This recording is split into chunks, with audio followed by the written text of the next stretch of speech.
नमस्कार, आप देख रहे हैं आगे का एजेंडा और मैं आपके साथ राजेंद्र देव। और आज की पहली और बड़ी खबर आपको बता दें, इंडिया गठबंधन से खबर जुड़ी है। 2024 चुनाव के लिए आज से इंडिया गठबंधन में सीटों के बंटवारे पर बात होगी। बड़ी खबर, आज कांग्रेस गठबंधन कमेटी सहयोगी दलों से बातचीत करेगी और सीटों के बंटवारे को लेकर आज से चर्चा शुरू हो रही है। सीट शेयरिंग की चर्चा की शुरुआत बिहार से होगी।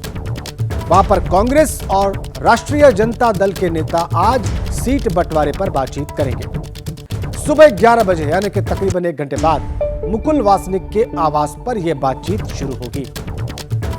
कांग्रेस ने एक अलायंस कमेटी बनाई है जो कि चर्चा करेगी आरजेडी के नेताओं के साथ बिहार में सीट शेयरिंग पर। कांग्रेस और आरजेडी वहां पर पहले ही महागठबंधन में है, बल्कि जो 3 दल वहां पर महागठबंधन का हिस्सा है उसमें कांग्रेस और आरजेडी 2 घटक दल हैं, तीसरा जेडीयू है और ये लोग वहां पर सत्ता में भी हैं। फैक्ट्स और फिगर बताने का वक्त है। बिहार में 2019 लोकसभा चुनाव के नतीजों के बारे में आपको बताते हैं। ये देखिए, बीजेपी ने 17 सीटें जीती, कुल 40 सीटें हैं वहां पर लोकसभा की। बीजेपी ने विजय प्राप्त की 17 सीटों पर, जेडीयू 16 सीटों पर विजय रही थी पिछले लोकसभा चुनाव में। लोक जनशक्ति पार्टी 6 सीटों पर जीत हासिल की थी उसने 2019 के लोकसभा चुनाव में और कांग्रेस को मात्र 1 लोकसभा सीट मिली थी। अब बिहार में सीट शेयरिंग की चुनौती क्या है, इसको भी समझ लेना आवश्यक है ताकि चर्चा को आगे बढ़ाएं।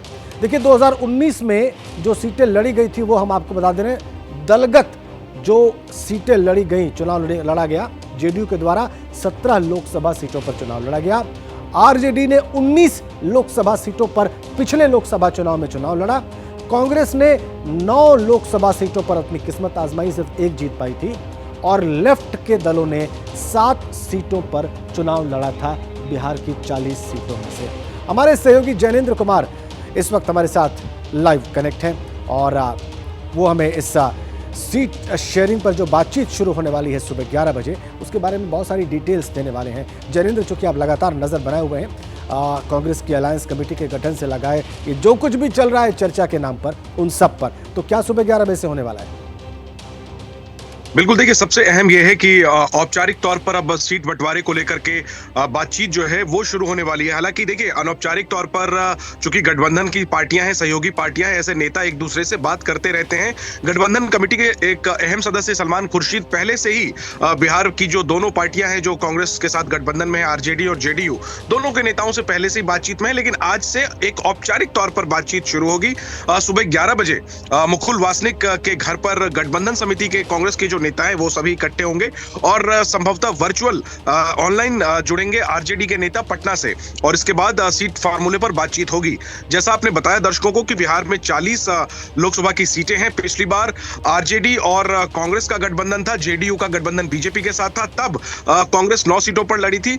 इस बार चूंकि जेडीयू भी गठबंधन में शामिल है, कांग्रेस और आरजेडी के 2 बड़ी पार्टियां कांग्रेस के साथ गठबंधन में है बिहार में। ऐसे में कांग्रेस के सामने चुनौती यह है कि वो क्या ज्यादा संख्या में सीटें हासिल कर सकती है। हालांकि कांग्रेस नेताओं का कहना है कि उनकी रणनीति ये नहीं है कि कांग्रेस ज्यादा सीटों पर लड़े।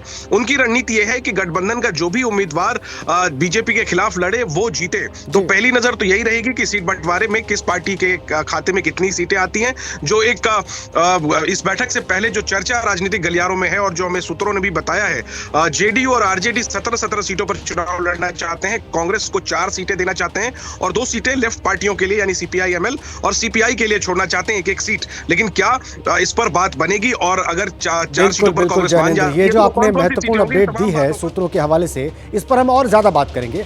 लेकिन बिहार में जो संभावित सीट शेयरिंग की बात आपने छेड़ी है, इस पर कुछ और डिटेल्स अपने दर्शकों को दे दें। कुल सीटें बिहार में 40 हैं लोकसभा की। आरजेडी, देखिए बिहार में संभावित सीट शेयरिंग क्या हो सकती है। आरजेडी ने डिमांड की है 17 लोकसभा सीटों की, जिसकी बात अभी जैनेंद्र कर रहे थे। जेडीयू ने 17 लोकसभा सीटें अपने लिए मांगी हैं। कांग्रेस को ये 4 सीटें देने को तैयार हैं और 2 सीटें लेफ्ट के 2 दलों को देने की बात है। इसी का जिक्र अभी जैनेंद्र कर भी रहे थे। और बिहार में सीट शेयरिंग का चैलेंज क्या है, एक बार फिर से आपको बताएं, चुनौती क्या है। 2019 में जो सीटें लड़ी गई थी अलग अलग दलों के द्वारा, वो आपको बता दें। जेडीयू उस वक्त बीजेपी के साथ गठबंधन में थी, 17 सीटें उस चुनाव में जेडीयू ने लड़ी थी आरजेडी कांग्रेस के साथ पिछले चुनाव में गठबंधन में थी, उसने 19 लोकसभा सीटें लड़ी थी। कांग्रेस आरजेडी के साथ मिलकर चुनाव लड़ रही थी, 9 लोकसभा सीटों पर कांग्रेस लड़ी थी। और लेफ्ट जो कि आरजेडी और कांग्रेस के साथ गठबंधन में थी, 7 लोकसभा सीटों पर चुनाव लड़ा था लेफ्ट के दलों ने। पेच कहां फंसा है? कांग्रेस 4 सीटों पर तैयार नहीं है। जो प्रपोज किया जा रहा है कांग्रेस को कि आप 4 सीटों पर चुनाव लड़ें, स्वाभाविक सी बात है, कांग्रेस राष्ट्रीय दल है, वो तैयार नहीं है। 9 से 10 सीटें चाहती है कांग्रेस पार्टी, और यही नेगोशिएट करना है कांग्रेस को स्वाभाविक तौर पर। जैनेंद्र के पास वापस चलते हैं। जैनेंद्र, आप जो बता रहे थे उसी डिटेल को अभी हमने दर्शकों के सामने रखा है। अब 4 सीटें कांग्रेस को ऑफर की जा रही हैं, कांग्रेस आज आरजेडी से बात करने जा रही है। स्वाभाविक सी बात है कि कांग्रेस को यह स्वीकार तो नहीं होगा, तो फिर इसके अतिरिक्त अल्टरनेटिव फॉर्मूला क्या हो सकता है जैनेंद्र? बिल्कुल, देखिए अवधेश, गठबंधन से बाहर निकलने का तो कोई विकल्प है नहीं। कुल मिलाकर के विकल्प एक ही है कि मिल बैठ करके रणनीति बनानी है और उसी बातचीत में ज्यादा सीटें हासिल करनी है, क्योंकि कांग्रेस के जो बिहार प्रदेश के नेता हैं, कार्यकर्ता हैं, उनका भी दबाव है कि कम से कम 6 सीटें तो लेनी ही चाहिए गठबंधन में। तो देखना यही है कि कितनी सीटें कांग्रेस के लिए छोड़ी जाती हैं। निश्चित तौर पर 4 सीटों से कांग्रेस जो है वो संतुष्ट नहीं होगी, और 4 सीटें अगर जो कांग्रेस को ऑफर की जा रही है उसमें एक तो किशनगंज की सीट है जहां से सिटिंग फिलहाल उनके विधायक हैं। इसके अलावा सासाराम, औरंगाबाद, पटना साहिब, ये सब ऐसी सीटें हैं जहां पर की बीजेपी मजबूत मानी जाती है। हालांकि कांग्रेस की परंपरागत ये सीटें हैं, तो देखना यही होगा कि क्या कांग्रेस बार्गेन में ज्यादा सीटें हासिल कर पाती है, और ऐसे में फिर कौन सैक्रिफाइस करता है। एक दिलचस्प बात अवधेश, माफ करिए राजेंद्र, मैं ये बताना चाहूंगा आपको कि देखिए कि गठबंधन में सीट शेयरिंग को लेकर के बिहार में कांग्रेस और आरजेडी आपस में बात कर रहे हैं। जेडीयू फिलहाल इस बातचीत में शामिल नहीं है, क्योंकि जेडीयू कांग्रेस को आरजेडी के साथ के पैकेज के तौर पर ट्रीट करती है या समझती है। जेडीयू का मानना है कि उसका गठबंधन आरजेडी के साथ है और आरजेडी का गठबंधन कांग्रेस के साथ है। तो बिहार में जो सीट बंटवारे पर बात हो रही है, पहले आरजेडी और जेडीयू ने आपस में बात कर ली है। उसमें जेडीयू का कहना है कि वो 17 सीटें लड़ना चाहती है। जो बची 23 सीटें, उसमें फिर आरजेडी कितनी सीटें कांग्रेस के लिए छोड़ेगी, कितनी माले के लिए छोड़ेगी, कितनी सीपीआई के लिए छोड़ेगी, ये देखने वाली बात होगी। तो आज पहला दिन है औपचारिक बातचीत को लेकर के, सीट शेयरिंग को लेकर के बिहार से शुरुआत की है कांग्रेस ने। बहुत महत्वपूर्ण है, आपने कह दिया कि क्या असल में हो रहा है। आपने अंदर की बात बताई कि जेडीयू ने आरजेडी को कन्वे किया है कि वो 17 सीटों पर चुनाव लड़ना चाहते हैं। अब आरजेडी 23 सीटों पर कैसे बंटवारा करती है कांग्रेस और लेफ्ट के साथ, कैसे इसको शेयर करती है, इस पर ही बातचीत आज होगी सुबह 11 बजे से, या क्या और इसका फॉर्मूला निकल सकता है। जाहिर सी बात है दोनों दल इस पर भी बात करेंगे। बहुत धन्यवाद आपका जैनेंद्र। इधर अगर बीजेपी की बात करें तो वो भी 2024 की तैयारी में जुटी हुई है। सभी 7 मोर्चा जो बीजेपी के हैं उसके पदाधिकारियों की बैठक हुई है। सभी मोर्चों ने अपना रिपोर्ट कार्ड जो है वो प्रस्तुत किया है, और सभी 7 मोर्चे 2-2 बड़े सम्मेलन करेंगे। प्रधानमंत्री मोदी, अमित शाह और जेपी नड्डा इन सम्मेलनों को संबोधित करेंगे। ये बीजेपी की तैयारी है। 7 मोर्चा हैं उनके राष्ट्रीय स्तर पर, और ये सारे मोर्चा राष्ट्रीय स्तर पर 2-2 सम्मेलन करेंगे, और इनको टॉप लीडर्स बीजेपी के यानी कि प्रधानमंत्री मोदी, गृह मंत्री अमित शाह और राष्ट्रीय अध्यक्ष जेपी नड्डा संबोधित करेंगे। सभी मोर्चों ने अपनी रिपोर्ट प्रस्तुत की है।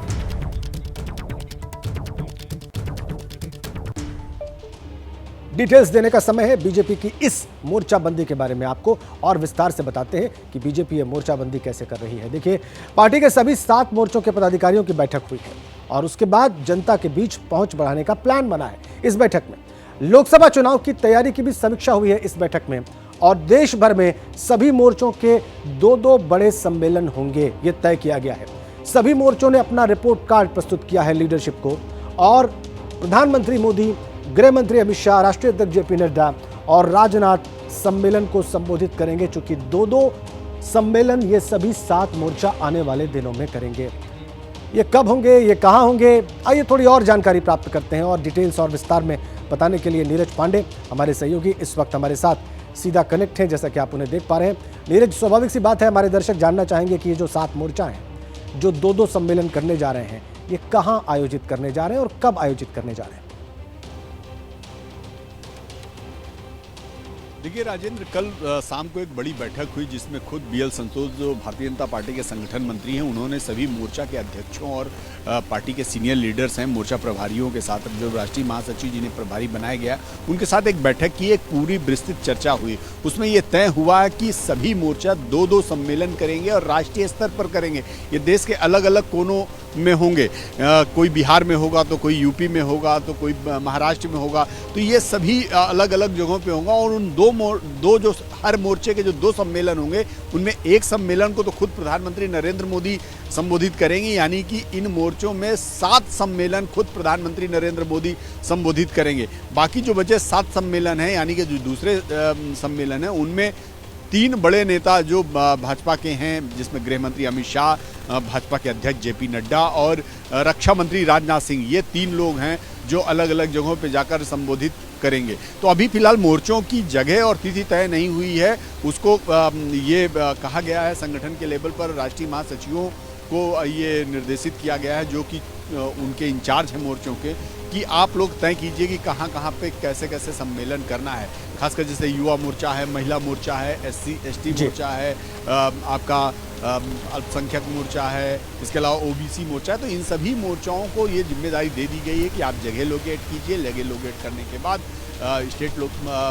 तिथि लोकेट कीजिए और उसके बाद तिथियाँ प्रधानमंत्री कार्यालय से अलॉट होंगी। तो ये तय हो गया है। ठीक है नीरज, आपने बताया कि कुल जो 14 सम्मेलन होने हैं, उनमें से 7 तो प्रधानमंत्री स्वयं संबोधित करेंगे और उसके बाद अब ये प्लान बनाकर स्थान का चुनाव करके, समय का चुनाव करके ये प्रधानमंत्री कार्यालय भेजा जाएगा। उसके बाद अप्रूवल जब मिलेगा तब जाकर ये स्पष्ट हो जाएगा कि ये कहाँ कहाँ होने हैं। बहुत धन्यवाद आपका। आगे बढ़ते हैं। टीएमसी नेता शाहजहां के खिलाफ लुकआउट नोटिस जारी कर दिया है ईडी ने। जी, ईडी की टीम ने हमले को लेकर ये लुकआउट नोटिस, ये सर्कुलर जारी किया है और हमले के बाद शाहजहां शेख का परिवार और परिवार के साथ शाहजहां शेख फरार है। ये बड़ी खबर। जो हमला किया गया ईडी की टीम पर, उसके बाद शाहजहां शेख परिवार समेत फरार है और अब ईडी की टीम ने लुकआउट सर्कुलर जारी कर दिया है टीएमसी नेता शाहजहां शेख के खिलाफ। ये बड़ी अपडेट है। ईडी की टीम पर हमला किया गया, लहूलुहान हो गए ईडी के अधिकारी। तस्वीरें आप देख रहे हैं। और इसके बाद परिवार समेत फरार शाहजहां शेख, और उसके फरार होने के बाद ईडी की टीम ने लुकआउट सर्कुलर जारी कर दिया है उसके खिलाफ। जो लुकआउट सर्कुलर है, जो नोटिस है, इसकी वजह क्या है, इसको आपको बताते हैं, विस्तार में आपको बताते हैं लुकआउट नोटिस की वजह क्या है। ईडी की टीम पर हमला हुआ था, आपको याद है, पश्चिम बंगाल में। आरोपों के घेरे में टीएमसी नेता शाहजहां शेख, तस्वीर आप देख रहे हैं, आपकी स्क्रीन पर है। शाहजहां शेख के ठिकानों पर रेड हुई थी ईडी की टीम के द्वारा। ईडी की टीम पर अटैक और 3 अधिकारी घायल हुए थे इस हमले में। ईडी अफसरों के फोन, लैपटॉप, कैश छीन लिए गए थे वहां पर। उसके बाद फरार। हमारे सहयोगी वरुण जैन और ज़्यादा जानकारियां देने के लिए हमारे साथ सीधा कनेक्ट हैं, उन्हीं के पास चलेंगे। वरुण, आप ये लुकआउट सर्कुलर जो जारी हुआ है, इसके बाद ईडी क्या एक्शन ले सकती है? देखिए, बिल्कुल LOC जारी हो गई है, लेकिन शाहजहां शेख तक अभी तक पुलिस नहीं पहुंच पाई है। आपको बता दूं, इस हमले को लेकर लोकल पुलिस ने भी 3 FIR दर्ज की है। LOC जारी हो गया है। सूत्र इस बात की जानकारी दे रहे हैं कि जिस समय ईडी की टीम शाहजहां शेख के घर पर पहुंची थी, वो अपने परिवार के साथ घर के अंदर ही मौजूद थे। जानबूझकर दरवाजा नहीं खोला गया, पहले से एक कॉन्स्पिरेसी रची गई थी और इस तरीके से आसपास जो भीड़ थी, जो समर्थक थे, इकट्ठा हुए और ईडी की टीम पर हमला कर दिया। सूत्र इस बात की जानकारी दे रहे हैं कि बांग्लादेश भी भागने की कोशिश की है अपने परिवार के साथ शाहजहां शेख ने, लेकिन बांग्लादेश में इलेक्शन चल रहे हैं और जो बॉर्डर है वहाँ पर BSF और जो BDR है, उनकी काफ़ी चौकसी है। LOC की जो जानकारी है वो BSF तक भी पहुँच चुकी है। तो आपने महत्वपूर्ण जानकारी दी वरुण के अंदर बांग्लादेश भी भागने की कोशिश की वहां पर शाहजहां शेख ने, लेकिन चूंकि इस तरह की वहां पर चुनाव की वजह से मोर्चाबंदी है कि ऐसा हो नहीं पाया। हमारे साथ बने रहिए वरुण। कहां है शाहजहां शेख? आइए, इसके बारे में जो संभावनाएं हमें मालूम पड़ी हैं आपको बताते हैं। रेड के दौरान घर में था शाहजहां शेख जब ईडी की टीम रेड करने पहुंची। ईडी टीम पर हमले के बाद परिवार समेत यह व्यक्ति शाहजहां शेख फरार है, पश्चिम बंगाल में ही छिपा हुआ है, ऐसे इनपुट्स मिल रहे हैं। शुक्रवार को बांग्लादेश भागने के प्रयास किए गए थे इसके द्वारा। बांग्लादेश में चुनाव की वजह से ये भागने में नाकाम रहा, चूंकि बहुत इस वक्त मजबूत सिक्योरिटी है बॉर्डर पर भारत और बांग्लादेश के। तो फिर अब क्या हो सकता है, कैसे पकड़ा जाएगा शाहजहां शेख को ईडी के द्वारा या पुलिस के द्वारा? वरुण जैन से जान लेते हैं। वरुण, फिलहाल सबसे ताजा अपडेट क्या है जो तलाशी की जा रही है शाहजहां शेख की, उससे जुड़ी हुई आपके पास?